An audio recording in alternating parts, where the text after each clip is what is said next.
Moteur ça tourne et action!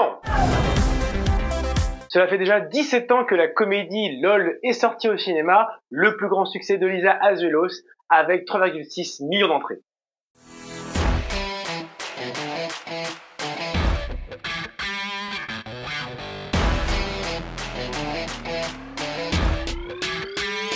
Salut, c'est Dominique de Media Show, j'espère que tu vas bien. Débutons 2026 avec cette nouvelle critique vidéo consacrée à la comédie LOL 2.0, la suite de LOL qui en 2009 avait été culte auprès de toute une génération. Après toutes ces années, Lisa Azuelos est-elle parvenue à nous offrir un long métrage convaincant? Est-ce que le retour de Sophie Marceau est payant? Dernier d'après séance dans cette nouvelle média critique, sans spoiler.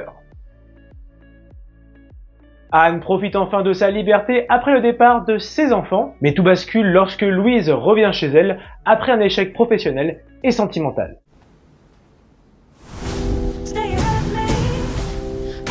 Louise, ça pue. Entre choc générationnel, rêve en mutation et élan amoureux, Anne comprend rapidement que la vie ne suit pas tout à fait un plan prévu et qu'à tout âge, on continue d'apprendre à grandir.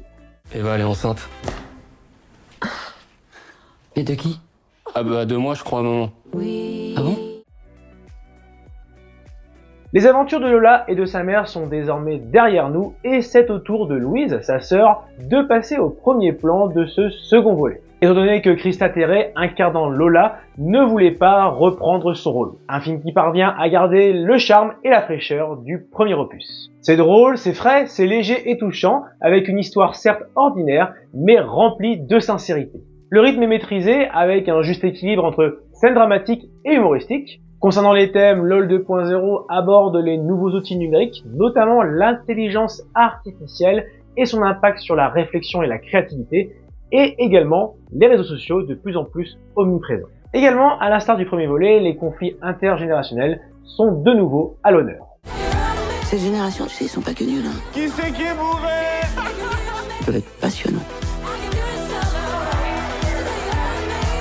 Alors certes, on a vraiment ce sentiment que certains éléments du scénario sont uniquement présents pour cocher une liste, notamment cette nouvelle bande de potes aussi variée que clichés, ou encore l'image du résident parisien. Mais étonnamment, ces éléments ne sont pour la plupart pas dérangeants puisqu'ils amènent à des situations vraiment drôles, sans ne jamais rentrer dans une moquerie poussive, et c'est également donc ce qui avait fait le charme du premier opus à l'époque, à savoir cette bulle de naïveté au sein de cette histoire, qui amène à des moments réconfortants où nos problèmes de la vie sont entre guillemets laissés de côté. Enfin, dernier élément important du scénario, à savoir que les personnages sont attachants. Du côté de la mise en scène, Lisa Azuelos nous offre de belles trouvailles visuelles ainsi que des transitions dynamiques et originales dans l'air du temps en utilisant le fonctionnement des réseaux sociaux. Cela apporte un vrai cachet à cette comédie et cela contribue également au rythme soutenu du scénario. Enfin, côté décor, le film nous entraîne au cœur de Paris et de ses cafés, c'est visuellement sobre et maîtrisé.